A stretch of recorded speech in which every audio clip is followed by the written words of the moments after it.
नमस्कार दोस्तों। आज का हमारा क्वेश्चन है सीमांत अभिकर्मक क्या है। तो आइए बिना देरी किए समझते हैं हम सीमांत अभिकर्मक के बारे में। दोस्तों, जब किसी रासायनिक क्रिया में दो क्रियाकारक भाग लेते हैं, जैसे हमने नीचे एक रासायनिक क्रिया एक रासायनिक समीकरण लिख रखा है जिसमें भी दो क्रियाकारक है। एक तो क्रियाकारक है हमारा नाइट्रोजन, दूसरा है हमारा हाइड्रोजन। ठीक है दोस्तों। तो जब किसी रासायनिक क्रिया में दो क्रियाकारक भाग लेते हैं, इनमें से एक क्रियाकारक कम मात्रा में व दूसरा क्रियाकारक अधिक मात्रा में होता है, तो जो क्रियाकारक कम मात्रा में होता है वह पहले समाप्त होगा। इसे ही सीमांत अभिकर्मक कहते हैं।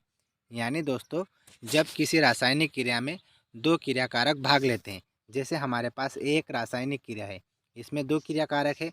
एक तो है हमारा नाइट्रोजन, दूसरा है हमारा हाइड्रोजन। ठीक है दोस्तों।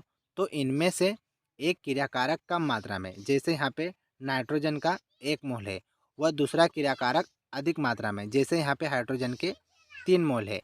तो तो जो क्रियाकारक कम मात्रा में होता है, यानी जैसे कि नाइट्रोजन कैसा है, कम मात्रा में है, तो वह पहले समाप्त होगा। यानी जब इनके बीच में क्रिया होगी तो नाइट्रोजन क्या होगा, पहले समाप्त होगा। क्यों होगा?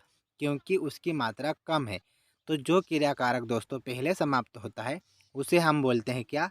सीमांत अभिकर्मक। क्या बोलते हैं दोस्तों? सीमांत अभिकर्मक। जी हाँ दोस्तों। तो किसी भी रासायनिक क्रिया में दो क्रियाकारक भाग लेते हैं, तो इनमें से एक क्रियाकारक तो कम मात्रा में होता है, दूसरा अधिक मात्रा में। जो क्रियाकारक दोस्तों कम मात्रा में होता है उसे ही हम बोलते हैं सीमांत अभिकर्मक, और वह क्रियाकारक पहले समाप्त होता है। ठीक है दोस्तों। तो इस तरह से हमें याद रखना है सीमांत अभिकर्मक के बारे में।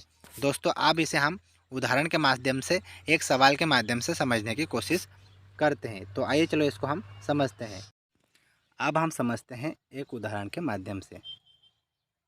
2000 ग्राम डाई नाइट्रोजन 1000 ग्राम डाई हाइड्रोजन के साथ क्रिया कर अमोनिया बनाता है, तो सीमांत अभिकर्मक ज्ञात कीजिए।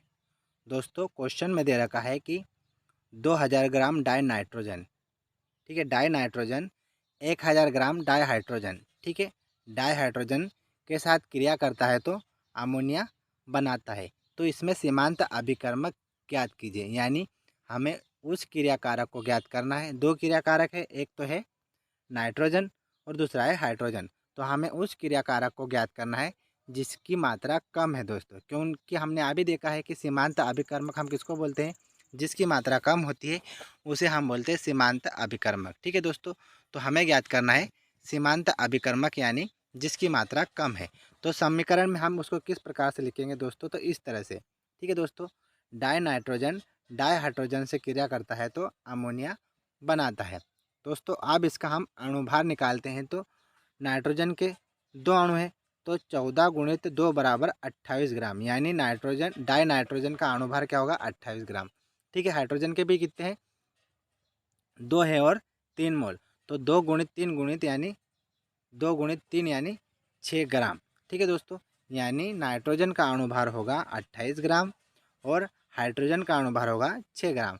उसी तरह से अमोनिया का जो अणुभार है दोस्तों वो होगा 34 ग्राम। 2 गुणित 17 यानी 34 ग्राम। 17 कहाँ से आया है?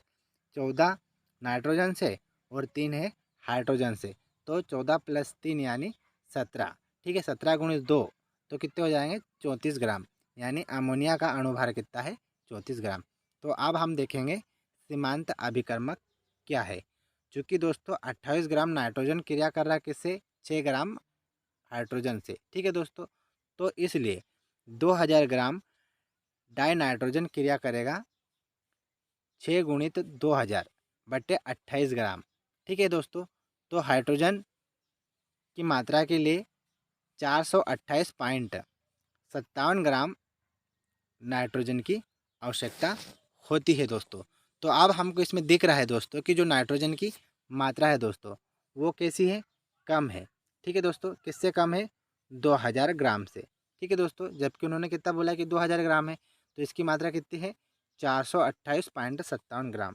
तो इस तरह से हम बोल सकते हैं कि जो नाइट्रोजन है दोस्तों वो क्या है? एक सीमांत अभिकर्मक है, एक सीमांत अभिकारक है। क्यों है? क्योंकि इसकी मात्रा जो दी गई मात्रा से काफ़ी कम है। ठीक है दोस्तों, तो इस तरह से हमें याद रखना है सीमांत अभिकर्मक के बारे में। तो आई होप दोस्तों आपको वीडियो पसंद आया होगा। धन्यवाद दोस्तों।